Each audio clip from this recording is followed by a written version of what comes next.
Okay, welcome again. It's early Monday morning. Nobody's awake yet, but except for me, I'd like to finish up this first section of params.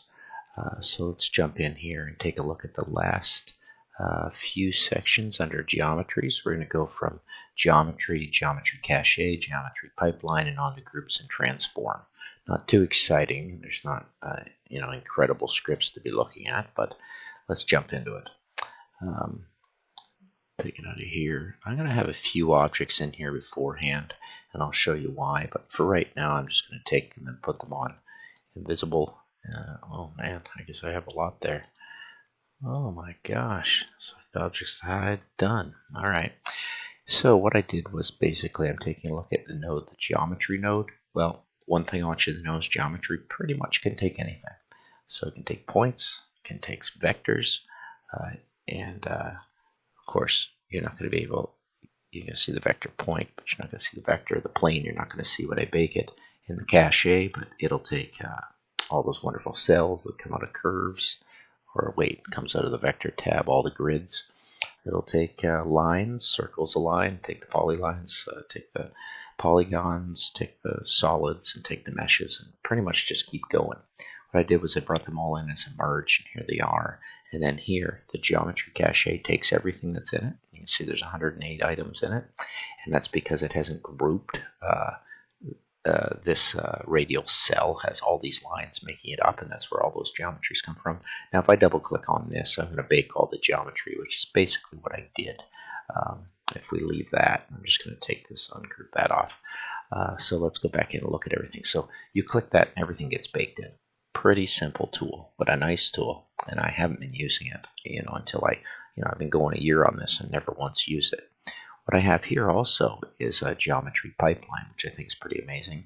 All you have to do is bring that node in, and as soon as you do, it activates points, curves, preps, and meshes, and lists everything in your Rhino screen that's available for you to use. I started typing in on this asterisk other information. I seem to kill the information within that, so I'm just going to leave it as it is and use that tool whenever I need to isolate points. And you can see that highlights the point. The curves are highlighted, so that'll be the radial and the polygon. And it's anything that's baked in Rhino, it'll start. It would be very similar to going in here and hitting select, something like point, and then hit that, and boom, and then you see your point in Rhino. However, now when you hit this, you hit the select point in Grasshopper, and then you can do your breps, and there they are, and you can do your meshes. So breps, meshes. So that's a nice little tool. It'll show you exactly what is there. So it takes that whole list of items there and then just isolates those 3 points. This isolates that one mesh. If I did curves, you'd see it picks up all those curves, like I said, through those radial. Which is just a lot of information. I merged them all together and I put them into a group, which brings me to the next node, which is pretty simple, just a group node. How do you get things into a group? Not too hard, just have to pull them in, and it should be fine on all those basic geometries. So, just for organizational purposes, I think those 3 nodes are pretty good to know. 4 nodes, I should say, geometries, and then geometry cache, geometry pipeline, and grouping. The last one is transform. And I wanted you to notice, why. I have to ask myself why, and this will be a short video, have I been doing all of these affine transformations, these arrays, these Euclidean systems, and I've never once pulled the transform information out, ever. Well, the only reason the only reason I can see to do it is to organize them, and here they are organized. The transform node. As I double click it, that's the one I've never used before. I've never pulled anything out in a year's time. I've always just pulled the geometry.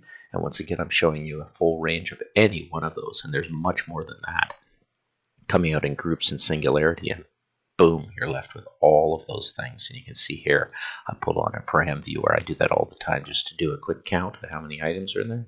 757 items grouped in all these different settings. And then I can access all of that data if I ever wanted to by all those list items. And they're grafted as they come in, which is kind of nice. So you can see some items that, definitely have a lot of components. That's it. Very quick video just to start Monday morning, keep us on track. I am excited to continue and go into the particularities of this. We'll slow down and we'll talk a little bit about the power of booleans, integers, and floats, and how that can actually start to lead to some pretty interesting coding, node scripting. Um, and like I said, I'm very excited to show a few easy scripts on bringing in files, working with Kuka Robotics and the global identifier, or universal identifier, whatever you call it. Thanks very much for watching. We'll continue today.